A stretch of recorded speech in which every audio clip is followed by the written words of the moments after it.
मैं हूं आपके साथ शालिनी। आइए बढ़ते हैं आज की बड़ी खबर की ओर। राष्ट्रपति द्रौपदी मुर्मू ने पशुओं को बताया जीवन का धन, कहा इनके बिना मानव कल्याण की भावना अधूरी। राष्ट्रपति द्रौपदी मुर्मू का संदेश, पशु जीवन का संरक्षण जरूरी। राष्ट्रपति द्रौपदी मुर्मू ने भारतीय पशु चिकित्सा एवं अनुसंधान संस्थान बरेली में 11वें दीक्षांत समारोह में विद्यार्थियों को संबोधित करते हुए कहा कि पशु जीवन हमारे लिए अत्यंत महत्वपूर्ण है। उन्होंने स्पष्ट कहा है कि पशु केवल जीवन नहीं बल्कि जीवन का धन है और इनके बिना मानव कल्याण की भावना अधूरी रहती है। राष्ट्रपति ने कहा कि संसाधन ने प्लेग महामारी के बाद पशु रोगों के निदान और जैव सुरक्षा के क्षेत्र में एक नया आयाम स्थापित किए हैं।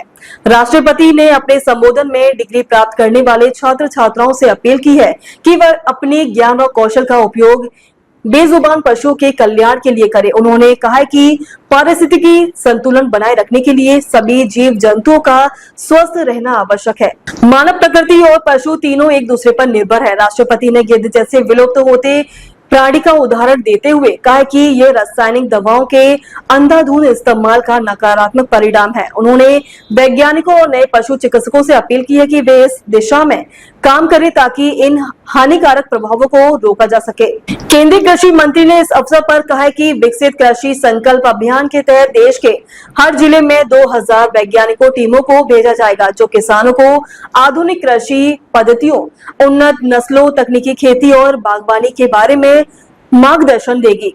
उन्होंने ये भी बताया कि वैज्ञानिक अब केवल प्रयोगशाला तक सीमित नहीं रहेंगे बल्कि खेत और खलिहान तक जाकर किसानों के साथ जुड़ाव बढ़ाएंगे। मुख्यमंत्री ने अपने भाषण में ये कहा है कि पशुओं की मूक भाषा और उनकी समस्याओं को बेहतर तरीके से समझना नए पशु चिकित्सकों की जिम्मेदारी है। उन्होंने कहा कि उनकी इलाज से पशु को नई जिंदगी मिलेगी।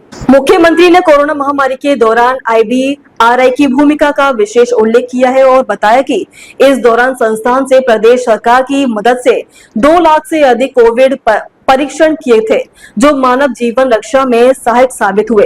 राज्यपाल ने वैज्ञानिकों और चिकित्सकों से अपील की है कि वे ग्रामीण इलाकों में जाकर पशुओं से संबंधित बीमारियों के निदान और उपचार पर काम करें।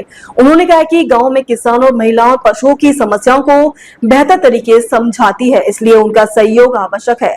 राज्यपाल ने यह भी कहा कि सरकार पशु चिकित्सा और शोध कार्यों के लिए आर्थिक सहायता प्रदान करती है, जिससे विद्यार्थियों को बेहतर सुविधाएं मिल सके। उन्होंने मेडल न मिलने वाले छात्रों को हौसला देते हुए कहा कि वे निराश न हो और अधिक मेहनत करें। इस प्रकार समारोह में सभी गणमान्य व्यक्तियों ने पशु चिकित्सा विज्ञान के महत्व और सामाजिक उपयोगिता को उजागर किया।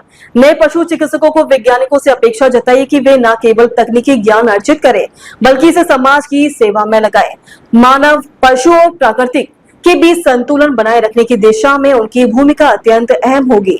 अब तक के लिए बस इतना ही, फिर होगी आपसे मुलाकात, तब तक के लिए नमस्कार।